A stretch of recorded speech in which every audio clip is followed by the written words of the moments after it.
We're proud to support the craft of journalism.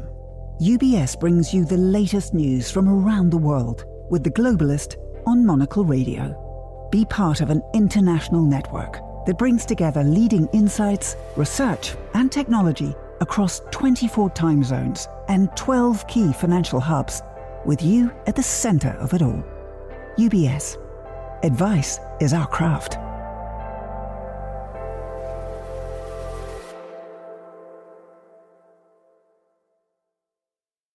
You're listening to The Globalist, first broadcast on the 22nd of September 2025 on Monocle Radio.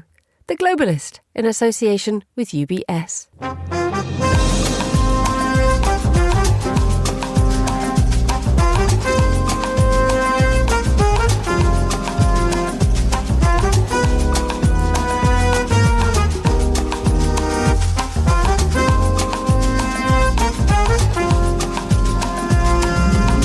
Live from London, this is The Globalist with me, Emma Nelson. A very warm welcome to today's programme. Coming up, the UK, Canada, Australia and Portugal recognise Palestinian statehood. I set out in July the terms upon which we would act to recognise Palestinian statehood. That moment has now arrived. At the UN General Assembly, the Middle East conflict will be debated, but who will have a voice and what will it achieve? Also ahead in the next 60 minutes, business is brisk at Taiwan's defence show with a rush to supply arms to counter China. We'll be live in Taipei. Plus, we're focused on giving the Marines, the leaders, the skills to succeed, and then trust that our leadership will point us in the right direction. We'll find out how the US Marine Corps is getting an update, plus the newspapers, and we celebrate a bold piece of design tucked away at Washington's Dulles International Airport. That's all coming up on The Globalist, live from London.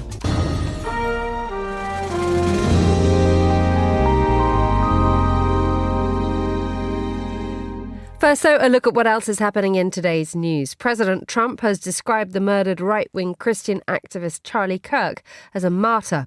An Israeli drone attack has killed 5 people in southern Lebanon. Israel says it was targeting a Hezbollah operative. And the Pompidou Centre in Paris shuts its door today for 5 years to undergo a €500 million restoration project.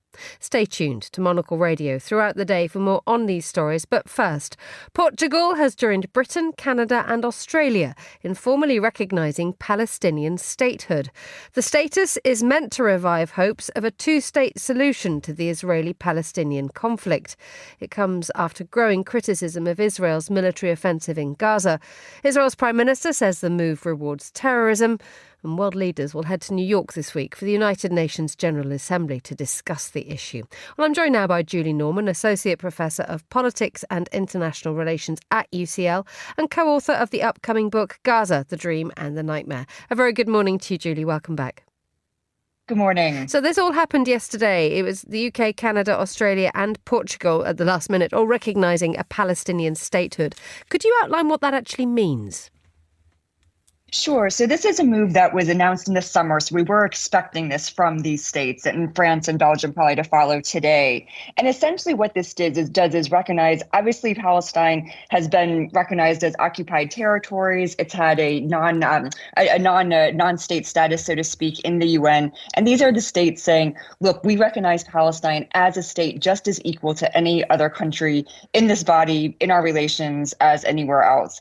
This is done, obviously, to shore up support for Palestinian self-determination at a moment when it's extremely threatened, not only in Gaza, but also in the West Bank, and really to jumpstart this idea of the two-state solution, which has been, some say dead, some say dormant for quite a while, but I would point out really has been the main foreign policy aim of these states for some time, and they just felt it was being completely derailed by this current Israeli government. And the fact that this is all being mentioned or being announced just before the UNGA, the UN General Assembly in New York, is no great coincidence, is it?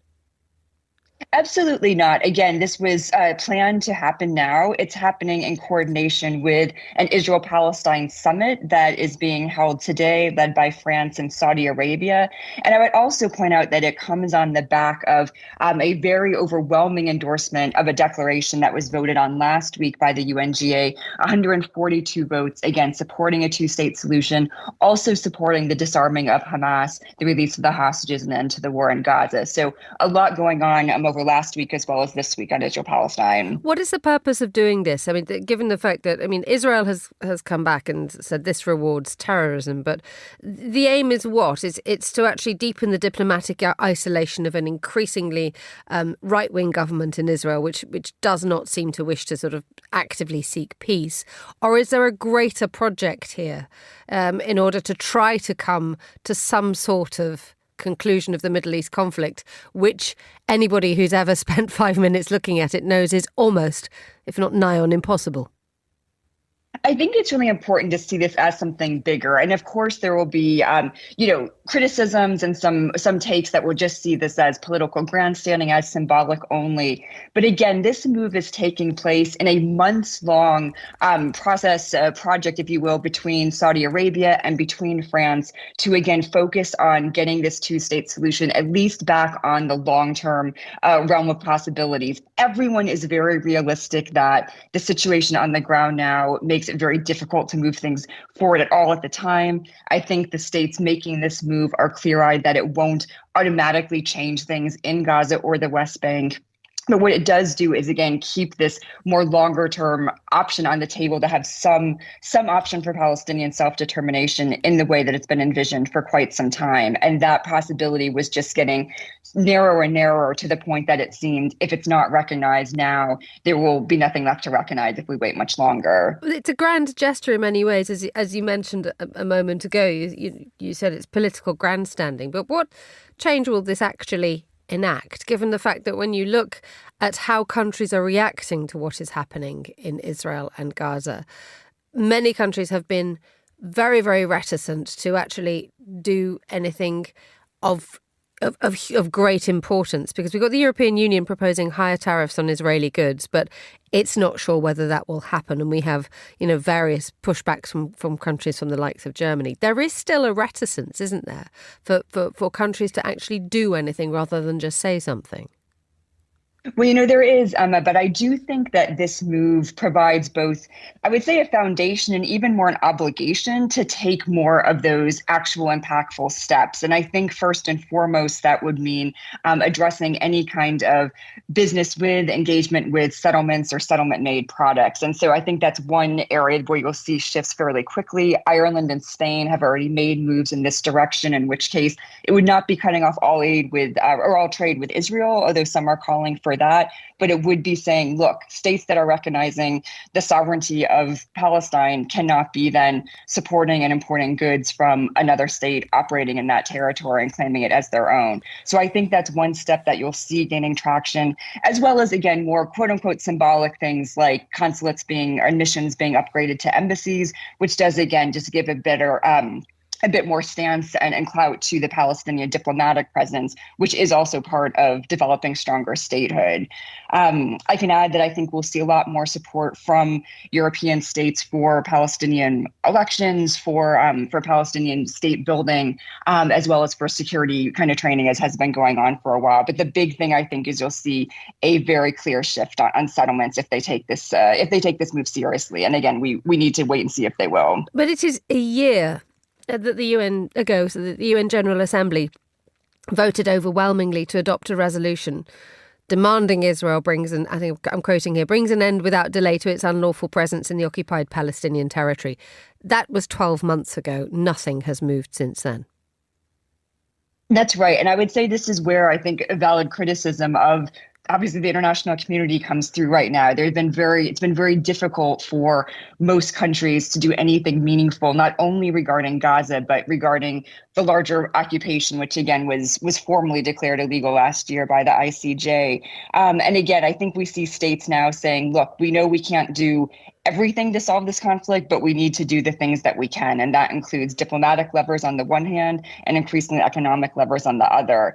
The elephant in the room, of course, is the U.S., the only real international player with real leverage over Israel. And I think the question will be is to what extent, Trump makes any decisions to change his current, essentially green lighting of Israel's policies in both Gaza and the West Bank to this point. That is unlikely to happen, though. That is true. I would say Trump is supposed to be meeting this week also on the sidelines of the UNGA with Arab partners who he sees a close relationship with. Many of these partners, especially Qatar, very upset with Israel right now after the strikes in Qatar last week.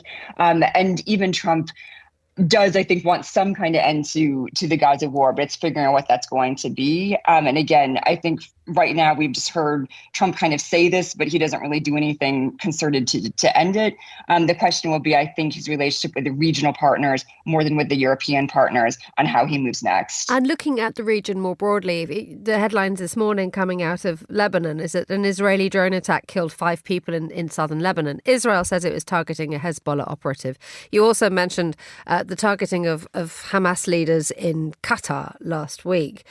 There is a sense that Israel, having been told to not do this, the UN peacekeeping mission has already told Israel to withdraw its troops from Lebanon and to stop carrying out airstrikes.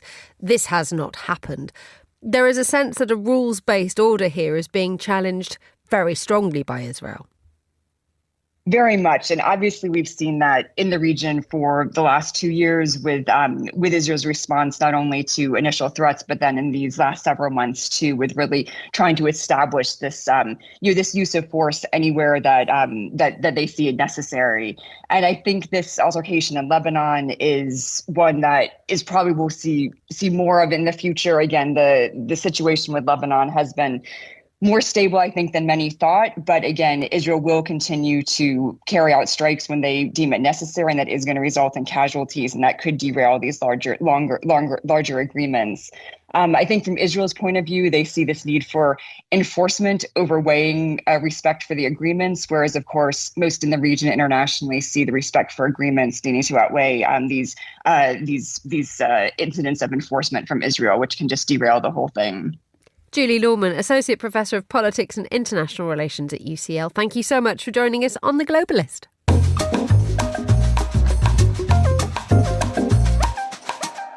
Just nudging 14.12 in Taipei, 7.12 here in London. Now, when it comes to defence spending, Taiwan is splurging. It has set a goal of spending 5% of its GDP on furnishing itself militarily. That's an increase from 3.3%. So it's perhaps no surprise that the country's arms fair is a busy one, with almost double the number of exhibitors than in previous years.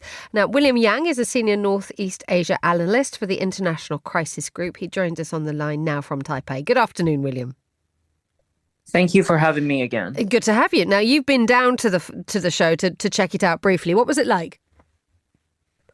So it was definitely much larger, much more vibrant, and also much more diverse than the last edition, which was in 2023.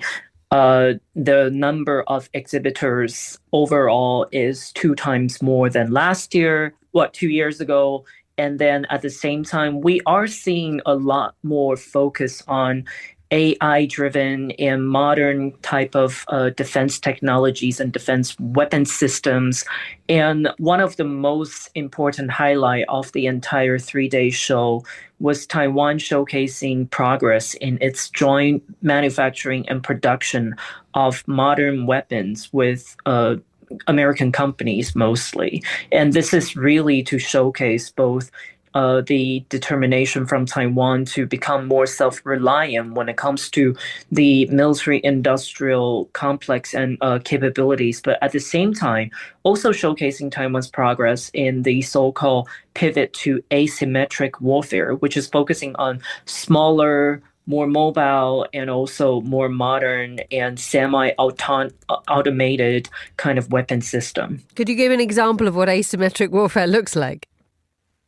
So asymmetric warfare focuses a lot on unmanned, uncrewed kind of operations. So drones, both undersea drones, but also aerial drones that will be able to supplement a lot of the bigger ticket aircrafts that normally traditionally would be used to monitor and track and also surveil the adversary's military activities. And there's also a focus on air defense systems that are automated, and also precision strike capabilities are the focus of these type of weapon systems. So it's basically weapon systems that are smaller, more mobile, and also agile in a modern warfare. You mentioned that the Americans were there. They are the key players in all this, aren't they? I mean, who is there keen to sell to Taiwan?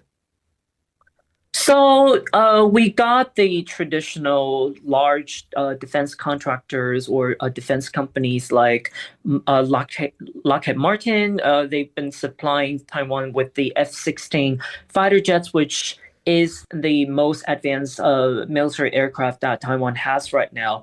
But also there are smaller defense startups that have already kicked off joint production and joint manufacturing with Taiwan. There is this particular cruise missile that is joint produced by Taiwan's military-owned Zhongshan Institute of Technology and this American startup called Anduril Technology, which is going to be a cruise missile that can strike ships and other targets. And this American startup has already agreed for a low-cost mass production here in Taiwan. At the end of the day, the Taiwanese are strengthening their defences in order to create some sort of substantial barrier to any Chinese aggression. Would any of what's being put on sale here and the direction that Taiwan is actually taking here, that big jump to 5% of GDP being spent on military defence, would that actually create any kind of barrier or put up any kind of resistance to the likes of China? I think it's more about strengthening the deterrence that we have been talking about for decades, because for the Chinese, essentially, the number and also the scale of their capabilities and the quantity of their military weapons are just entirely outnumbering Taiwan. So I think what is more important for Taiwan to showcase, both to international partners, but also more importantly to Beijing and the People's Liberation Army, is Taiwan's ability to withstand the Chinese attacks to a certain extent. And I think the idea here is to show the Chinese that launching a military attack over Taiwan is not a simple task, and they would essentially face a layer of uncertainties and also resistance from these more modernized defense systems that Taiwan is seeking to build up and establish. William Yang, Senior Northeast Asia Analyst for the International Crisis Group, on the line from Taipei. Thank you so much for joining us on The Globalist. Still to come on today's programme. Japanese contemporary art is very open and very international, but it has a tendency of thinking that it's actually closed. A new exhibition in Tokyo explores Japan's global influence. Stay with us. Craft is its own reward, which is why at UBS we're honoured to work alongside over 50 of today's leading Nobel laureates, each an expert in the art of economic science, bringing you engaging discussions, actionable insights, and inspired solutions, all focused around the questions that shape our world today. For a better outlook, find a Nobel perspective. UBS. Banking is our craft.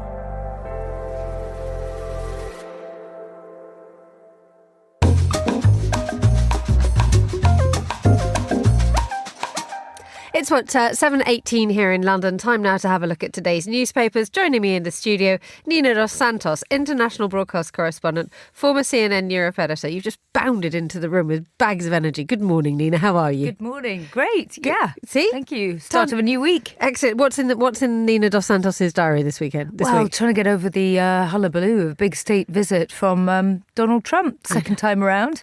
And I think we're all sort of digesting what it means for the UK, what it means for the US, and who gets a better side of the bargain. Exactly. But we're talking about other deals that Trump might do in the future. Here we now. go. I know, because I think we are still scratching our heads here in the United Kingdom saying, we do pomp and circumstance better than anybody else on earth, arguably. But what we actually got out of that was a big bill and quite a lot of brasso polish for all the things. OK, what have you spotted?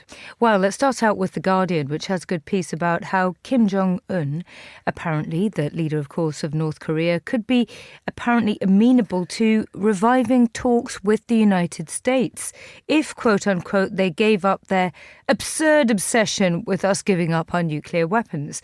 Now, Kim and Trump famously had 3 big meetings during Donald Trump's first term in office. That was largely viewed as a failure from the US's perspective because North Korea appeared to get a lot more in terms of sort of imagery and being able to come out from the cold optically, having the two leaders embrace themselves and Kim Jong-un stepping out of the shadow of a sort of prior state and into the situation of possibly being a partner for the United States. Haven't we seen that recently with Vladimir Putin and Donald Trump? Yes, just last month.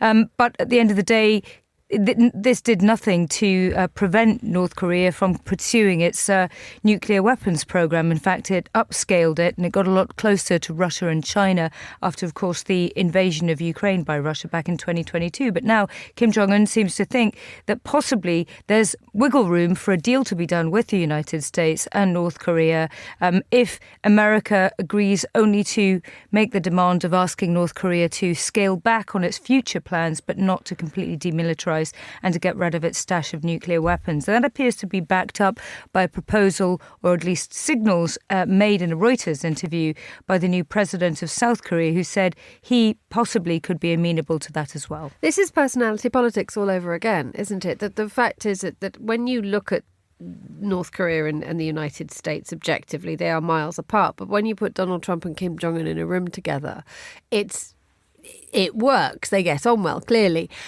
And it begs the question that this now becomes this sort of, beauty contest for the likes of Vladimir Putin and for Donald Trump to see who can woo Kim Jong-un first.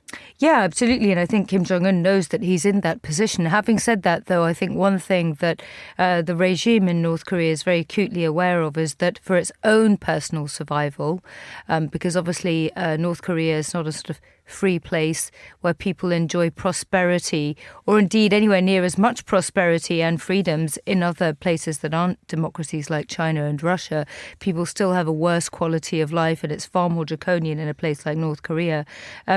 So the regime does still need to keep its iron grip over its people in North Korea for Pyongyang to continue to survive in the way it has done before. But I think what they've also learned over the last successive leaders of the Kim dynasty is that if you give up your nuclear weapons, it doesn't matter what pledges people from east or west make you.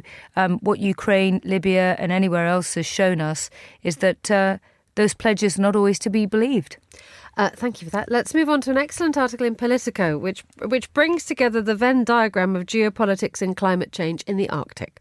Yes, that's right. So China has launched just a couple of days ago from one of its northernmost and biggest ports a huge cargo ship which is going to be making a journey across what has hitherto been a frozen Arctic Sea. So we're talking about going up through the north of China, across Russia, and then all the way down from the north into Europe to eventually dock in Felixstowe, the port of Felixstowe in the UK in about, it's an 18-day journey and they're about 2 days in.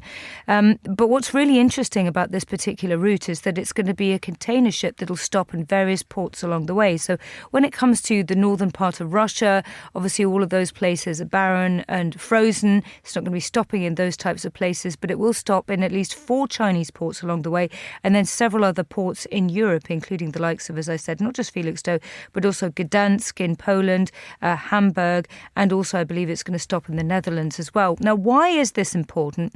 Well, what this does is it could potentially give China a sort of relief valve if, say, we see another situation when the Suez Canal gets accidentally blocked, as we saw with that ship, the Evergreen, a number of years ago, or if there's sort of constraints where there's, say, for instance, demand for Christmas decorations, which apparently they all come in at this time of year, believe it or not, into the UK, and it gets quite difficult for the ships to wait in line to be able to dock and then offload their cargo. They can sometimes be waiting 2 to 3 weeks. Actually, what this can do is give China the option of an extra overflow relief valve to continue to pump goods towards this part of the world. What is crucial about it is that, again, this will be viewed by people like Donald Trump on the other side of the world as another reason for concern, because obviously this melting of the ice caps at the northern poles of the planet is also behind his plans to try and convince Greenland to become another state of the United States. It's also behind his the fact that he has his eyes on Canada because he's concerned that the Arctic is melting. That's going to open up shipping routes, and that's going to radically change the geopolitical and defence map in the future, with China and Russia being big actors in this space. A bit of a caveat on the whole article comes a little bit later on, which is this is a tiny. I think that the scale.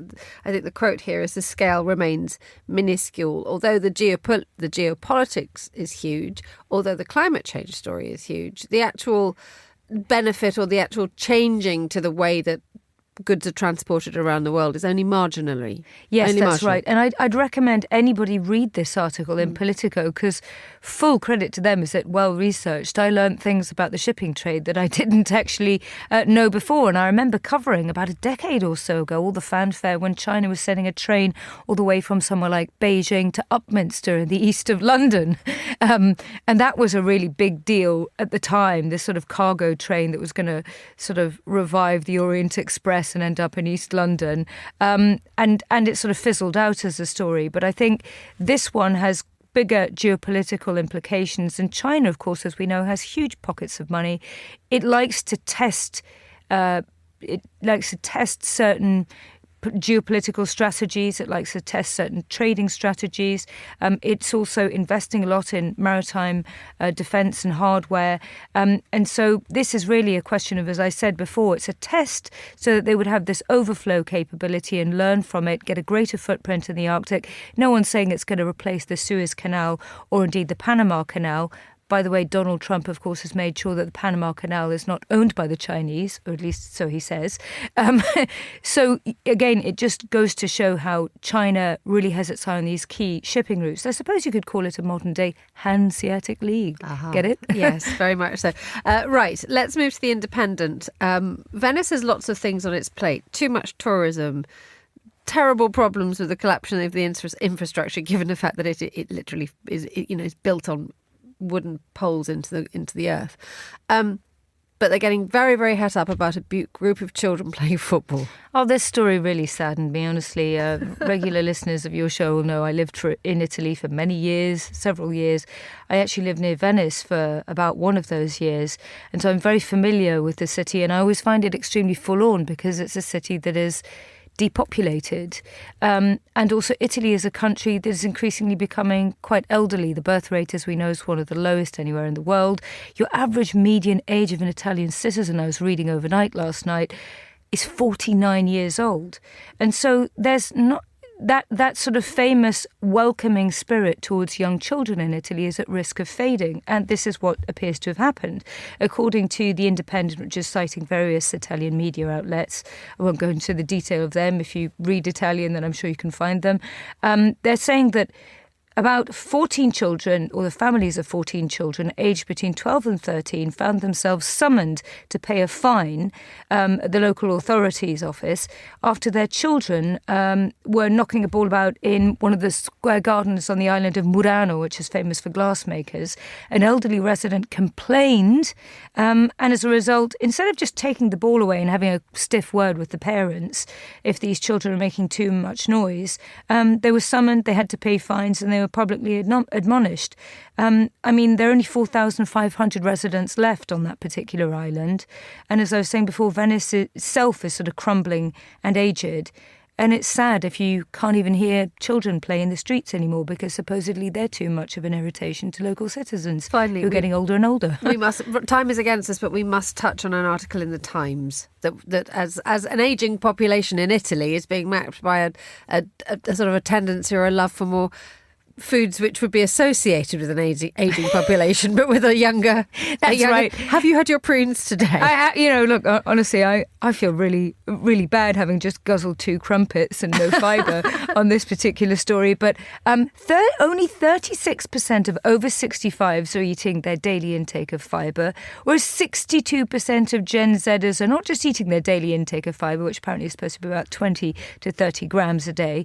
They're maxing out on fibre, which means they're eating 50 to over 100 grams of fibre a day and spending huge amounts of money on things like prunes, whose sales are up 60%, according to Ocado, that's the online grocery store, in the last year, and fruit and fibre sales are up 52%. So all of those sort of things that your mum and dad told you had to eat in the morning to have a good breakfast and you turned your nose up at, apparently it's the secret to staying young, healthy and very Gen Z-y. And not very sociable. Nina Dos Santos, thank you so much for joining me in the studio. The time here in London is just nudging 7:30am. You're listening to The Globalist with me, Emma Nelson. A look at some of the other headlines are following today.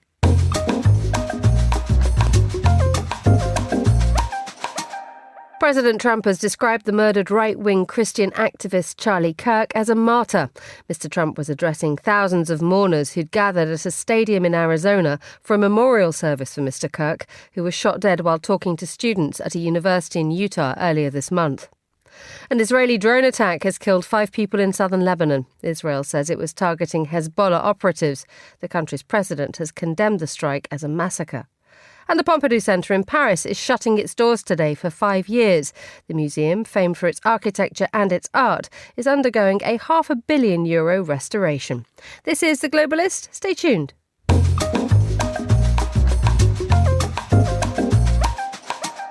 Now, the US Marine Corps is long regarded as the tip of the spear in foreign combat operations. It's undergoing a 10-year modernisation drive, trying to get it up to speed with traditional adversaries like China. But with Donald Trump finding new threats both at home and abroad, how is the elite force adapting? Well, Monocle's correspondent Charlotte McDonald-Gibson observed training exercises at their Quantico military base to find out how the Marines are coping not just with a changing world, but with changing politics at home as well. It's a blazing hot, early autumn day, deep in the woods of rural Virginia, and Mounttown is eerily deserted. The basic concrete structures, a bank, police station, a shop, are empty, their windows oddly lacking glass, and there are no signs of life.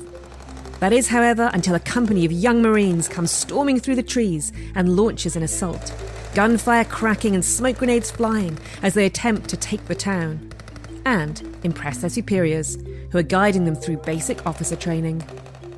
Mounttown is one of a handful of urban warfare training facilities on Marine Corps Base Quantico, a 59,000-acre property an hour's drive from Washington, D.C.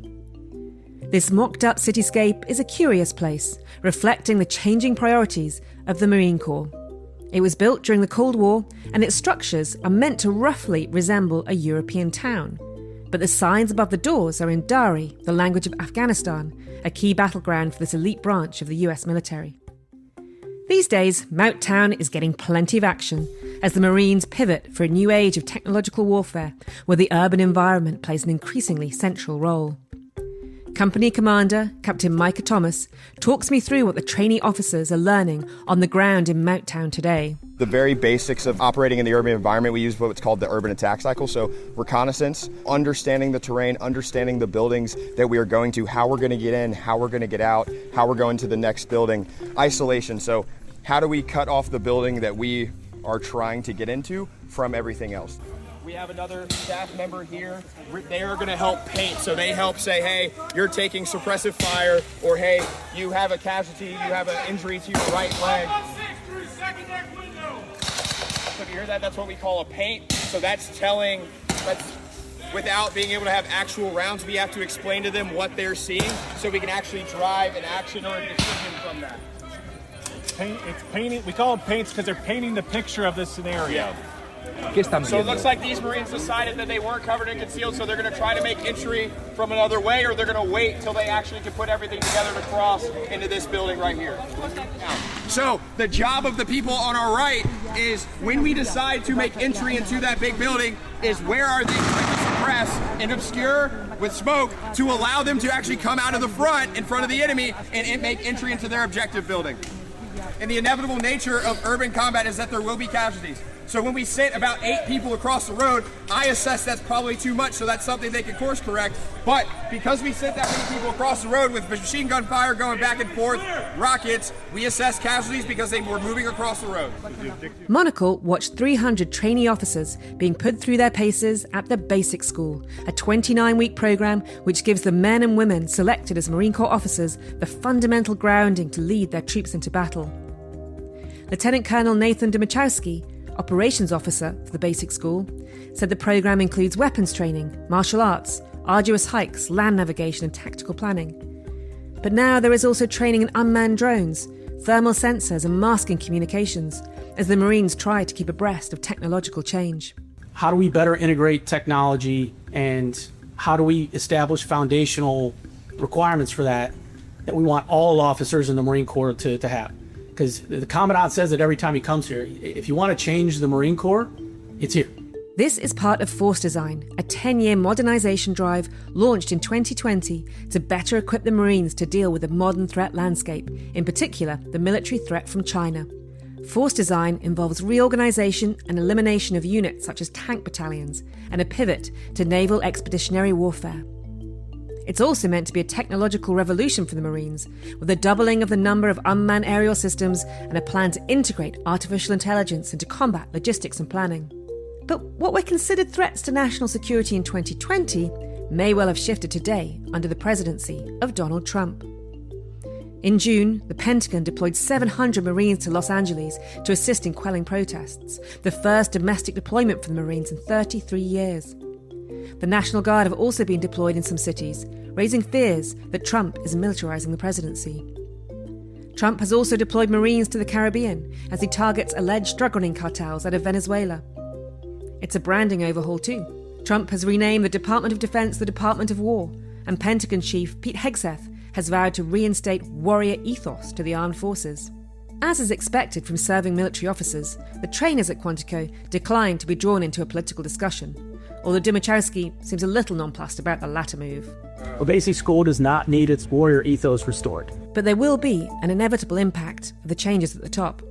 Hegseth is pushing for gender-neutral training, has banned transgender individuals from the armed forces, and has ordered a review of the standards for fitness and personal grooming.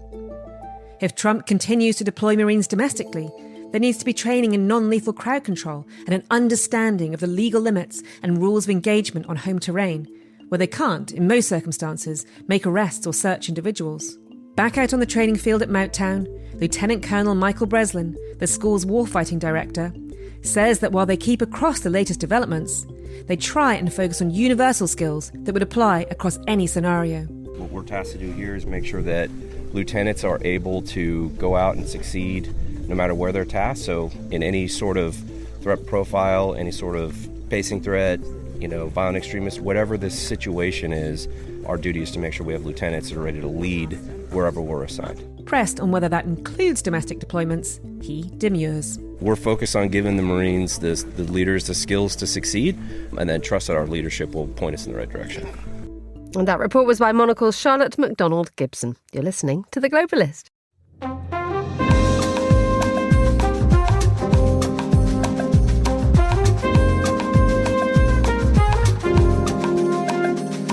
Let's have a summary of the world's culture news, and who else to do it apart from Sophie Monaghan-Coombs, Monocle's Associate Editor for Culture.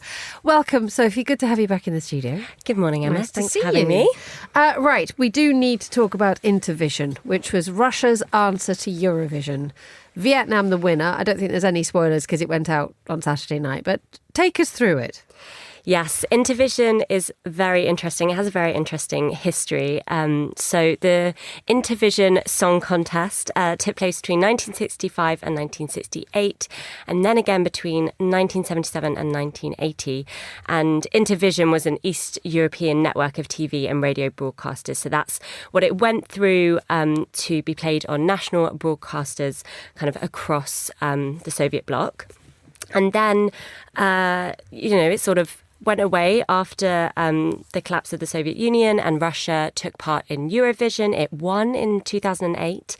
And then there's been some whisperings of it coming back, basically since Russia invaded Crimea in 2014. The Russian contestant was booed at Eurovision. And also Russia started introducing lots of their kind of anti-gay, anti-LGBTQ plus laws across the country. And that was the year that Conchita Wurst won as well. And then in 2022, Russian broadcasters withdrew from the EBU because they were excluded after invading Ukraine. And this is the first year that Intervision has returned in full force. It was staged in Moscow over the weekend. And yeah, it was enormous and had super high production value, and 23 countries took part. So was it any good though? Event. Well, Eurovision has that thing that it's unmistakable and wondrous and daft and glorious and highly camp and has a very strong identity. Given what you've just said, the Russians are going to be a lot more cautious when it comes to pushing the boat out. Yes, definitely. So they have said this event was promote traditional family values. So definitely not going to be as camp or as fun or as outrageous as Eurovision. And I think, going into it, lots of people thought that it might be too conservative to be that exciting. But I have to say, I watched the winner's performance on the way here this morning, Duc Phuc from Vietnam, and it kind of went off. It was sort of amazing. It's, he had this incredible costume change, loads of dancers, the staging looked amazing, so many pyrotechnics, and everyone in the crowd looked like they were absolutely loving it. So I sort of went in with that same view as you, that maybe it just couldn't compete with Eurovision, but it actually looked pretty fun. We had the Russia expert Charles Hacker in the studio yesterday for Monocle on Sunday. We were talking briefly about this, and Charles had lived in Russia for a very long time, and he mentioned the fact that the Russian government hates Eurovision for all the reasons that you mentioned. However, Russians adore it and are absolutely furious about the fact that the politics has got in the way of a big show. Do we think that Intervision might make a play? Will actually scratch that lovely itch that the Russians have? I don't know. I think overall, 23 countries took part, and they add up to over half the world's population. So this is a big event, but one thing that differentiates it from Eurovision, because it's, you've got Vietnam, but you've also got Brazil. You have all of these time zones to battle with. It means that people who take part, the audience can't necessarily watch it live. And also there's no audience voting, and it's all done by a professional jury instead. So it hasn't got the same excitement. It doesn't have, that same pull as Eurovision. But I think, maybe it was just the Vietnamese entry, but it was pretty great. Let's move on to, if you walked down New Bond Street in London last week, or in fact for a couple of weeks, you would have been absolutely knocked sideways by the fact that the front of Sotheby's had transformed itself with two huge gold eyes that doesn't even begin to describe. I know. I was wondering how you were going to describe this. So it was a front of. Well, I'm going to ask you to do it. Big gold eyes with blue pupils staring out from enormous sort of like gold skin. It was bonkers, and it was real stop you on your track stuff. Now, there's a reason for this. It was a single sale, and it's not just outrageous in terms of the impression that it made on New Bond Street. It is a record breaker. Yes, this was the sale of Pauline Karpidis's London, basically the contents of her London home.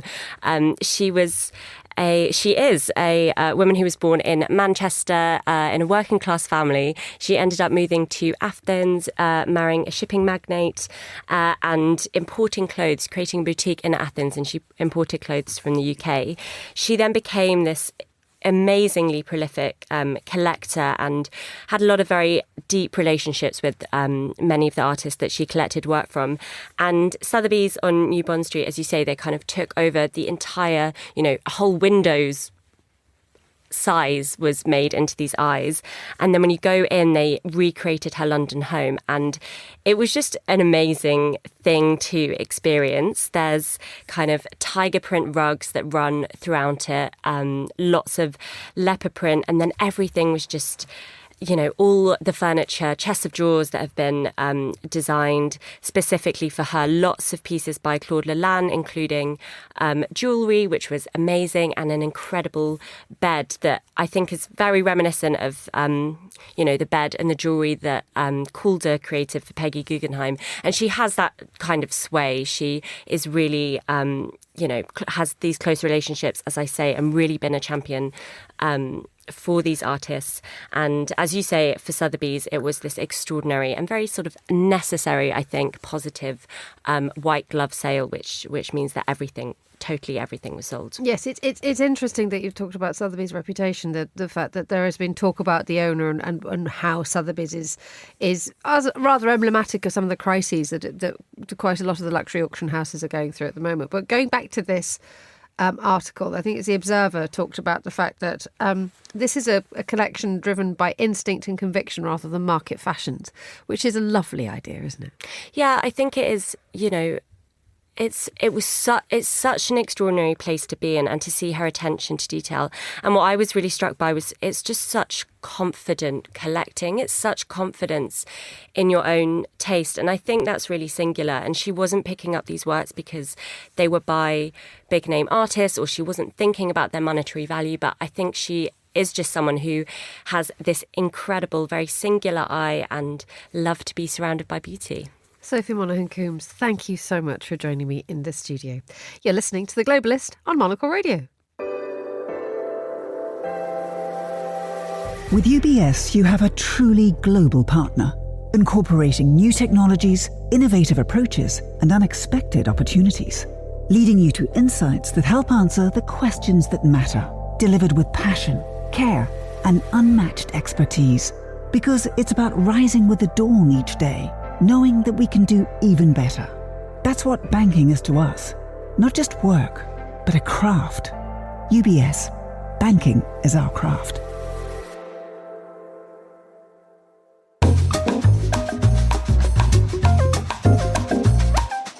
It's 7:46 here in London. Now, visions from the past for futuristic technology could often seem rather silly in the modern day, but many of the most outlandish ideas from history have become design classics, whether they still serve their original groundbreaking purpose or not. Well, Monocle's Gregory Scruggs sings the praises of a heritage feature of Washington's Dulles International Airport now that gives a terminal a unique charm thanks to its once innovative design.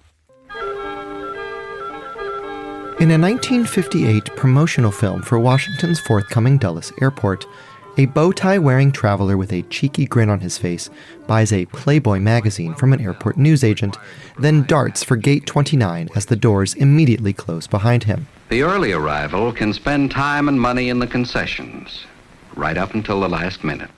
Called The Expanding Airport, the 9-minute animated short bears the signature of furniture designers Charles and Ray Eames. The couple were good friends with Finnish architect Eero Saarinen, who was busy designing a new international airport for the U.S. capital. He wanted to drum up interest in his ideas for a modern airport through a medium the public could easily understand. The results follow passengers from curbside to takeoff and highlight design innovations along the way, none more so than the mobile lounge. For our Playboy reading friend, making the mad dash just as the doors slammed shut was not actually boarding the plane. Instead, he was entering a mid-century vision of an airport lounge, replete with travelers dressed in tailored suits and reading newspapers, potted plants for decoration, and a sharp briefcase or two resting against a sofa. But this lounge had wheels. As the lounge moves from terminal to aircraft, The passengers find themselves in a spacious room, isolated from fumes and noise. Back in the era when boarding a plane required walking outside no matter the weather, Saarinen's plans for Dulles, and ideally all future airports, was for mobile lounges, also known as plane mates, to ferry passengers from terminal to boarding doors. Instead of braving the elements on the runway, 90 people at a time would cruise across the tarmac at a top speed of 40 kilometers per hour. Roomier than a bus and with rugged wheels that frankly looked suitable for off-roading, some mobile lounges also had hydraulic pistons that allowed them to raise and lower in order to line up with doorways on airplanes and buildings alike. In 1962, Dulles opened to much fanfare. The swooping roof became an architectural icon and arguably one of Saarinen's finest works. The mobile lounges entered service and quickly inspired copycats. Montreal's Mirabel Airport was designed around the concept, and airports from JFK to Jeddah employed them for passenger transport.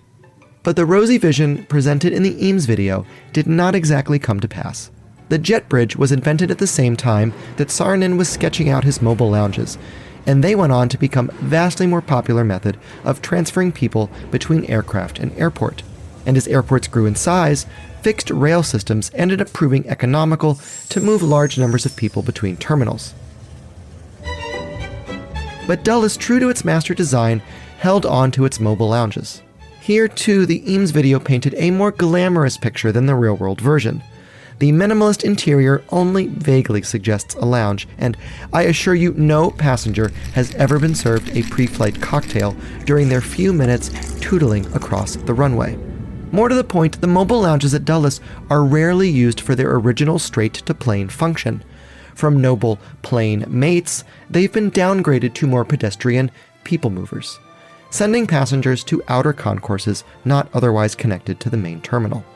More than 60 years after its debut, Dulles has become a major international gateway with flights serving 5 continents. Last month, the Metropolitan Washington Airports Authority approved Dulles Next, a 25-year expansion plan that calls for adding a 5th runway, building new concourses, and expanding the Aerotrain. With such ambitious growth plans, will the humble mobile lounge be scrapped? The answer is about as certain as the new departure time for a delayed flight. In 2023, the Airports Authority announced a $16 million investment to refurbish 2 mobile lounges. Then, they'll have to decide whether to proceed with a $160 million upgrade of all 47 still in operation. But the newly approved master plan hints at phasing out the mobile lounges once and for all. Nevertheless, on July 23rd, a defiant Dulles Airport Instagram account wrote, "Despite the rumors and misinformation, our mobile lounges aren't going anywhere anytime soon." Published to the tune of Rick Astley's Never Gonna Give You Up. The mobile lounge debate ultimately begs the question of how faithfully the Airports Authority takes their role in stewarding a modernist architectural icon. During a 2003 renovation, they commissioned designer Christian Schwartz to recreate the typeface that Saarinen intended for Dulles. The elongated sans-serif typography gels brilliantly with the main terminal's interior and transports the traveler immediately to the early 60s. Could a similar touch of modernist nostalgia become a permanent fixture even as Dulles grows? I suggest Dulles keep the pair of mobile lounges currently under refurbishment in long-term service. Let them go back and forth between the main terminal and the next closest concourse in perpetuity, so that future generations of passengers can still experience a sliver of Saarinen's design vision. Even as most travelers in a rush will hop on the quicker train, aviation buffs and design nerds alike will undoubtedly make a mobile lounge pilgrimage when flying through Dulles. Today, some passengers treat a gate assignment to the concourses only reached by mobile lounge as Siberian exile, as though riding one is an odyssey to the outer edge of the known universe. But I get a secret thrill out of the chance to experience a living, functional piece of modernist design history, even one that's seen better days. Well into adulthood, I still see myself in the excited boy perched at the front of the mobile lounge in the Eames film, eager to take in the view.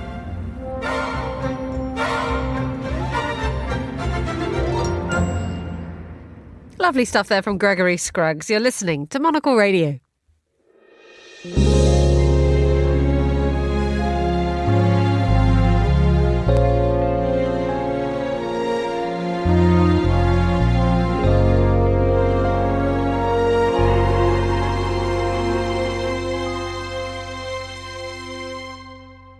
Now, the National Art Centre in Tokyo is host to Prism of the Real, Making Art in Japan, 1989 to 2010. It's an exhibition co-curated with Hong Kong's M Plus Museum, and through the works of more than 50 artists, both domestic and international, the exhibition explores art made in Japan and the influence Japanese culture has over the world. On Monocle's Ryuma Takahashi heard from Dorian Chong, who's a curatorial director of the exhibition and artistic director and chief curator of M Plus Hong Kong.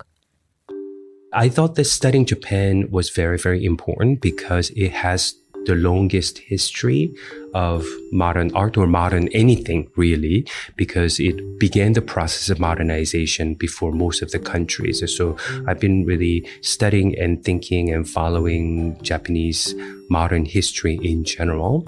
And it's a very interesting time period because, of course, 1989, Showa changes to Heisei, but also globally, 1989 signaled the end of the Cold War. So it was an important year for all over the globe, really. In terms of ending date of 2010, what happened in Japan in 2011 with the big earthquake in March really changed the whole society, the way that people think about life in general, but also it changed art making. So those very particular things within Japan and those universal and global phenomena around the world come together to create specific conditions in which the artists were working in and around Japan. So, looking back at this era, what elements do you think make contemporary Japanese art so unique? I think one thing that makes Japanese contemporary art unique is a bit of a contradiction. And then that contradiction is that the field is very open and very international, but it has a tendency of thinking that it's actually closed. And there is this self-perception or almost a myth. I mean, it's a myth about Japan in general. Japan thinking of itself as a shimaguni, it's an island, it's a big Galapagos kind of a country. And that's very much almost a trope, like almost a kind of habitual understanding of itself. So it was very important that in this exhibition, I took the responsibility with my colleagues to emphasize that point. Japanese art world has been very international. It has been very welcoming and generous, and then really use that as to counter that self-image or self-imposed image of Japan as closed. Thank you. So, from the perspective of artistic expression, what are the characteristics of Japanese art in this period? We now have in contemporary art that contemporary art is just almost an ever-expanding universe of different mediums and different methods of art making. But a lot of times you may have material entities, but in fact it is just about an idea as well. So in this exhibition, you really see the all of these different methods and materials represented. But again, what we wanted to show as a big picture are that the artists may be using, say, photography, or maybe still paint, maybe even in traditional Nihonga style, but they are all looking at history, for instance, especially history has such a weight in Japan because of what happened during the war, because of the legacy of imperialism and the disaster of atomic bombings and whatnot. 40, 50 years later, artists are still looking back on it. The methods may be different, but that's what actually makes contemporary art very exciting. And sometimes a lot of people think it's difficult, because of that great range and great diversity. Thank you. Coming from Hong Kong and actually preparing this exhibition, did you discover any new perspective or insights about the Japanese contemporary art?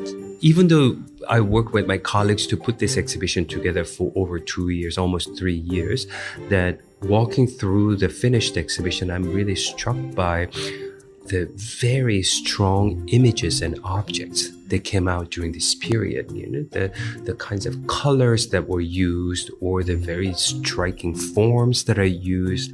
And I think I can say that like if the exhibition was about the previous decade, like 70s or 80s, or later decades of the more recently 2010s and 2020s, we still have such impact for sometimes even in your face kind of images and objects. I'm not sure, but clearly around this time period, especially in the first half, in the 1990s, there was almost an explosion of this new bold approaches and voices that came up. So that's one of the great discovery that we made, and then you can see in the exhibition. For Monocle in Tokyo, I'm Ryuma Takahashi.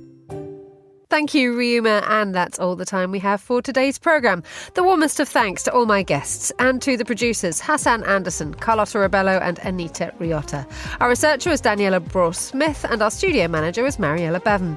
After the headlines, more music on the way. The briefing's live at midday here in London. The Globalist is back at the same time tomorrow. But for now, from me, Emma Nelson, goodbye. Thank you very much for listening.